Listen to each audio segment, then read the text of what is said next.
ابدی زندگی کی برکت ہے۔ اگر آپ اب بھی یسوع کو خدا سے کم سمجھتے ہیں، کسی مخلوق کی طرح، تو ابھی تک یہ حقیقت آپ پر ظاہر نہیں ہوئی اور آپ اب بھی اپنے گناہوں میں ہیں۔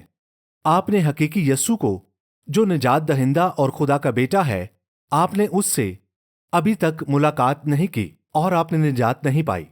آیت 18 میں یسوع نے مزید کہا، اور میں بھی تجھ سے کہتا ہوں کہ تو پترس ہے۔ یہ لفظ پتروس ہے جس کا مطلب چھوٹا پتھر ہے، اور اس چٹان پر، اور یہ لفظ پترا ہے جو کہ ایک عظیم چٹان ہے، جو کہ خود یسوع مسیح کے بارے میں ہے۔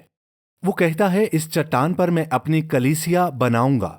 خدا کی تعریف ہو تو وہ کہہ رہا ہے تو پتروس ہے اور میں پیترا ہوں، یعنی یسوع چٹان ہے، اور وہ کہتا ہے اس چٹان پر میں اپنی کلیسیا بناؤں گا۔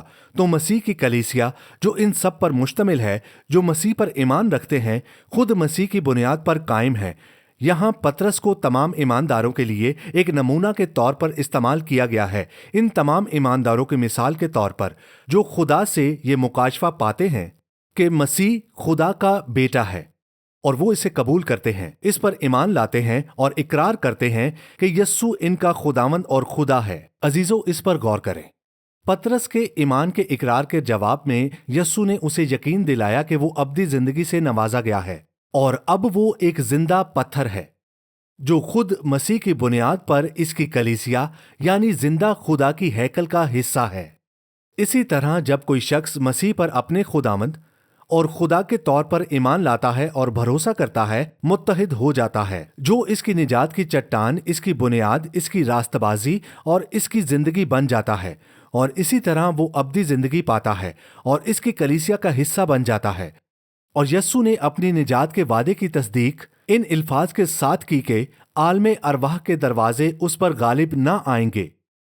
دیکھیں، جب کوئی انسان مرتا تھا، اس کی روح اس کے جسم کو چھوڑ کر عالم ارواح یعنی زمین کے نیچے خدا کی قید میں چلی جاتی تھی، لیکن اب یسوع ان لوگوں سے وعدہ کرتا ہے جو اس پر نئے عہد میں ایمان لاتے ہیں کہ جب وہ مریں گے تو عالم ارواح میں نہیں جائیں گے، عالم ارواح کے دروازے اس پر غالب نہ آئیں گے، بلکہ وہ فردوس میں جائیں گے۔ ہمارے لیے جسم سے جدا ہونا خداوند کے ساتھ حاضر ہونا ہے۔ خدا کا شکر ہو۔ تو اب تک میں نے صرف چند نئے عہد نامے کی آیات شیئر کی ہیں جو مسیح کی الوہیت کا بیان کرتی ہیں کہ مسیح خدا ہے، لیکن یہ صرف نئے عہد نامے کا مکاشفہ نہیں ہے، کیونکہ پرانے عہد نامے میں بھی آنے والے مسیحا کی بہت سی پیشن گوئیاں موجود ہیں جو کہ آ کر انسانیت کو ان کے گناہوں سے نجات دے گا، اور وہ صاف طور پر یہ بیان کرتے ہیں کہ مسیح مکمل انسان ہونے کے ساتھ ساتھ مکمل طور پر خدا بھی ہوگا۔ ہم دیکھیں گے کہ یہ مسیحی پیشن گوئیاں مسلسل ہمیں بتاتی ہیں کہ جو آنے والا ہے وہ مسیح ہے، وہ منفرد خدا ہے۔ لہٰذا نیا عہد نامہ پرانے عہد نامے کے مکاشفہ کے ساتھ مکمل طور پر ہم آہنگ ہے، اور یہ بیان کرتا ہے کہ یہ تمام پیش گوئیاں یسوع مسیح میں پوری ہوئیں۔ میں چاہتا ہوں کہ ہم ان میں سے کچھ مسیحی پیش گوئیوں کو دیکھیں، اور یہ کہ وہ مسیح کو خدا اور انسان دونوں کے طور پر بیان کرتی ہیں۔ اس لیے جب یسوع نے دعویٰ کیا کہ وہ خدا اور انسان ہے، تو وہ ان پیش گوئیوں کی تکمیل ہونے کا دعویٰ کر رہا تھا، اور یہودی رہنما غلط تھے۔ انہوں نے اس بنیاد پر اس کے دعوے کو رد کر دیا کہ ایک انسان کا خدا ہونا ناممکن ہے۔ حقیقتاً ضروری تھا کہ یہ مسیح خود خدا ہو، کیونکہ اس کے اہم مقاصد میں سے ایک انسانیت کا نجات دہندہ ہونا تھا اور ہمیں بچانا تھا گناہ اور موت کی غلامی سے۔ غور کریں، بائبل کہتی ہے کہ صرف خدا ہی ہمارا نجات دہندہ ہو سکتا ہے۔ جیسا کہ یونا نے اعلان کیا، نجات خداوند کی طرف سے ہے، جیسا کہ اس نے خود یسایہ 43 میں واضح طور پر کہا، میں ہی یہوہ ہوں اور میرے سوا کوئی بچانے والا نہیں۔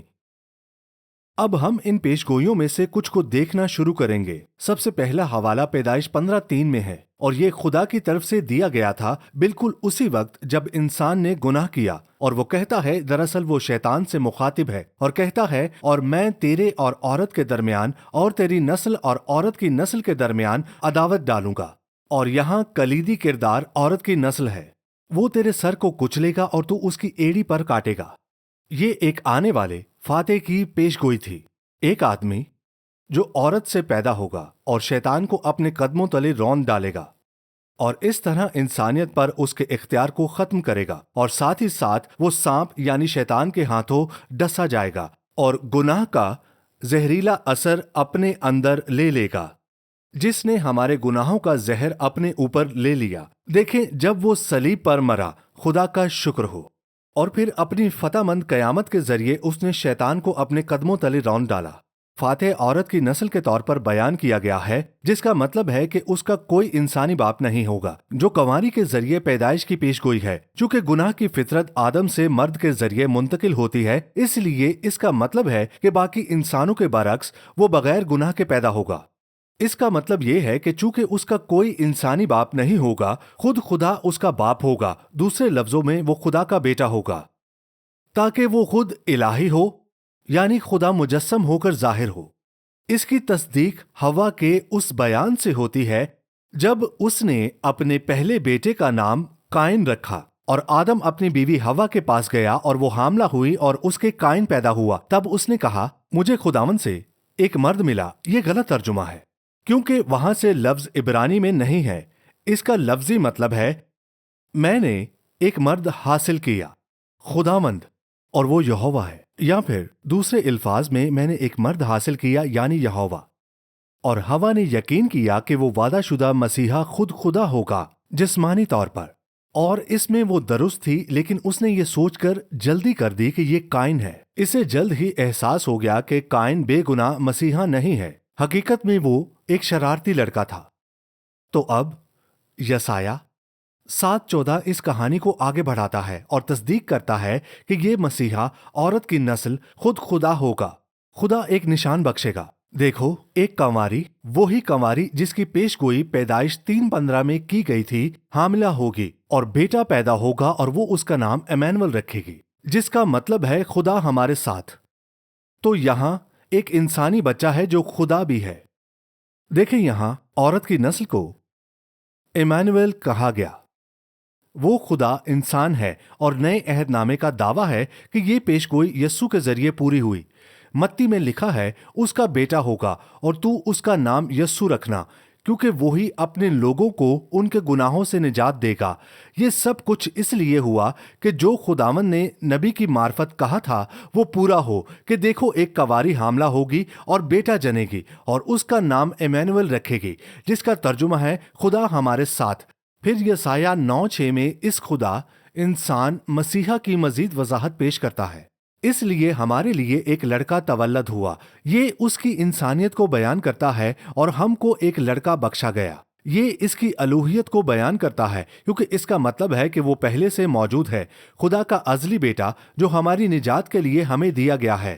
پھر یہ کہتا ہے، اور سلطنت اس کے کندھے پر ہوگی، اور اس کا نام عجیب مشیر، خدائے قادر، ابدیت کا باپ، سلامتی کا شہزادہ ہوگا، یعنی معجزہ دکھانے والا۔ عجیب مشیر یعنی وہ ایک استاد ہے۔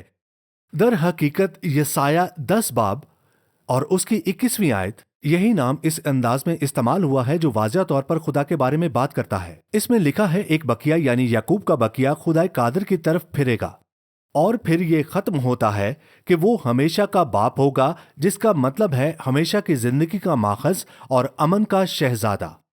پھر میکا 5:2 ہمیں بتاتا ہے کہ مسیح کی پیدائش کہاں ہوئی، لیکن اسے خدا انسان بھی ظاہر کرتا ہے۔ لیکن اے بیت لحم افراطہ، اگرچہ تو یہودا کے ہزاروں میں شامل ہونے کے لیے چھوٹا ہے، اور میرے حضور اسرائیل کا حاکم ہوگا۔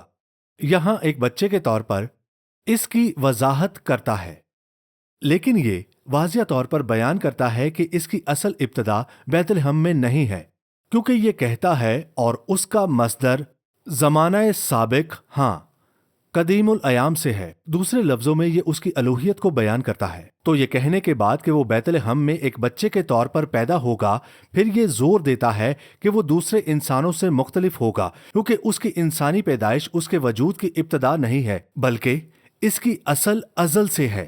پس وہ ہمیشہ رہنے والا خدا ہے جو تاریخ کے ایک منتخب وقت میں انسانی فطرت اور جسم اختیار کرے گا اور بیت لحم میں پیدا ہوگا۔ دیکھیں، نیا عہد نامہ اس بات کی تصدیق کرتا ہے کہ یہ یسوع کی پیدائش میں پورا ہوگا۔ متی 2 باب میں لکھا ہے کہ اب ہم آگے بڑھتے ہیں اور یسوع کے بارے میں بات کرتے ہیں۔ دیکھیں، یسوع بیت لحم میں پیدا ہو رہا تھا کیونکہ وہ داؤد کا شہر تھا جہاں داؤد پیدا ہوا تھا، اور خدا نے داؤد سے وعدہ کیا تھا کہ مسیحا اس کے بیٹوں میں سے ایک ہوگا، اسی لیے مسیحا کا ایک لقب داؤد کا بیٹا ہے۔ خدا نے داؤد سے وعدہ کیا تھا کہ وہ اسے ایک شاہی گھرانہ اور ایک ایسی نسل عطا کرے گا جو یروشلم میں داؤد کے تخت پر ہمیشہ حکومت کرے گی، اور ایک دن اس کی نسل میں سے ایک یعنی مسیحا حکومت کرے گا۔ یہ سب پہلا تواریخ اس کے 17 باب میں ہے، اور ہم اسے داؤدی عہد کہتے ہیں۔ اور جب تیرے دن پورے ہو جائیں گے، خدا داؤد سے مخاطب ہے، تاکہ تو اپنے باپ دادا کے ساتھ مل جانے کو چلا جائے، تو میں تیرے بعد تیری نسل کو تیرے بیٹوں میں سے برپا کروں گا اور اس کی سلطنت کو قائم کروں گا۔ وہ میرے لیے گھر بنائے گا اور میں اس کا تخت ہمیشہ کے لیے قائم کروں گا۔ میں اس کا باپ ہوں گا اور وہ میرا بیٹا ہوگا، اور میں اپنی شفقت اس پر سے نہیں ہٹاؤں گا، جیسے میں نے اس پر سے جو تجھ سے پہلے تھا ہٹا لی۔ پھر لکھا ہے، میں اس کو اپنے گھر میں اور اپنی مملکت میں ابد تک قائم رکھوں گا، اور اس کا تخت ابد تک ثابت رہے گا۔ غور کریں کہ یہ مسیحا ایک لازوال ہستی ہے، وہ صرف انسان نہیں ہوگا بلکہ ابدی خدا ہوگا، اور یرمیہ 23 اس کی تصدیق کرتا ہے۔ اس میں لکھا ہے، دیکھ وہ دن آتے ہیں، خداوند فرماتا ہے کہ میں داؤد کے لیے ایک صادق شاخ پیدا کروں گا۔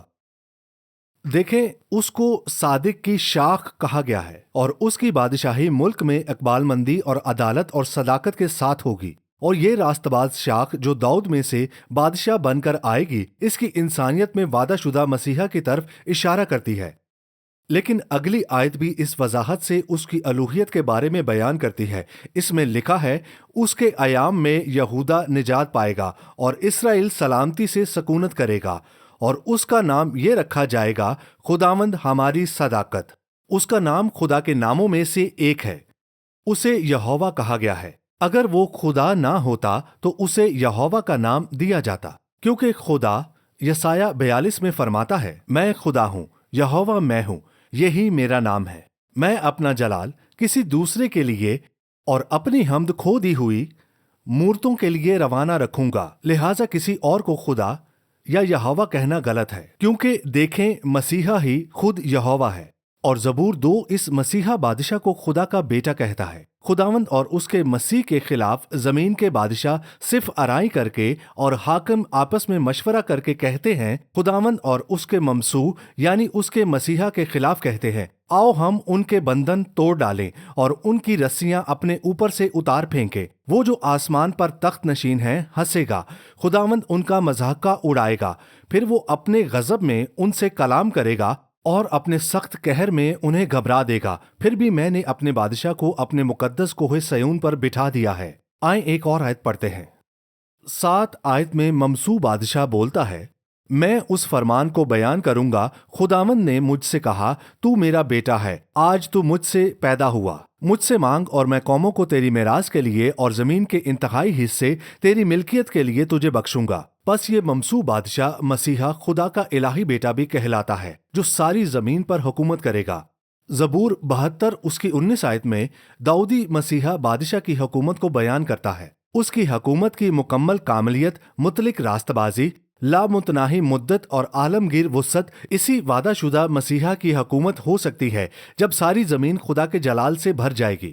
آیت 1 میں اسے بادشاہ اور بادشاہ کے بیٹے دونوں کے طور پر بیان کیا گیا ہے۔ اے خدا، بادشاہ کو اپنے احکام اور شہزادہ کو اپنی صداقت عطا فرما۔ اس کا مطلب یہ ہے کہ وہ حتمی بادشاہ یعنی خود خدا کا بیٹا ہے، اسی لیے اس کی حکومت ہمیشہ رہے گی۔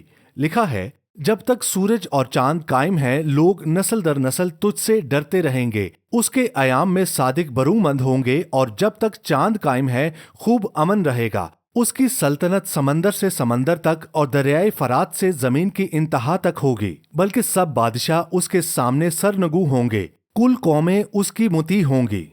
وہ اس میں اپنی نجات پائیں گے۔ یہ کہتا ہے، اس کا نام ہمیشہ تک قائم رہے گا، اس کا نام سورج کے رہنے تک جاری رہے گا، اور سب قومیں اسے مبارک کہیں گی۔ پس یہ مسیحا بادشاہ جسے خدا کا بیٹا بیان کیا گیا ہے، صرف خدا خود ہو سکتا ہے، جو انسانی جسم میں ظاہر ہوا، جیسا کہ ہم نے دوسری مسیحی پیشگوئیوں میں دیکھا ہے۔ امثال 30 اس کی 4 آیت میں اہم سوال ہے، خدا کے بیٹے کا نام کیا ہے؟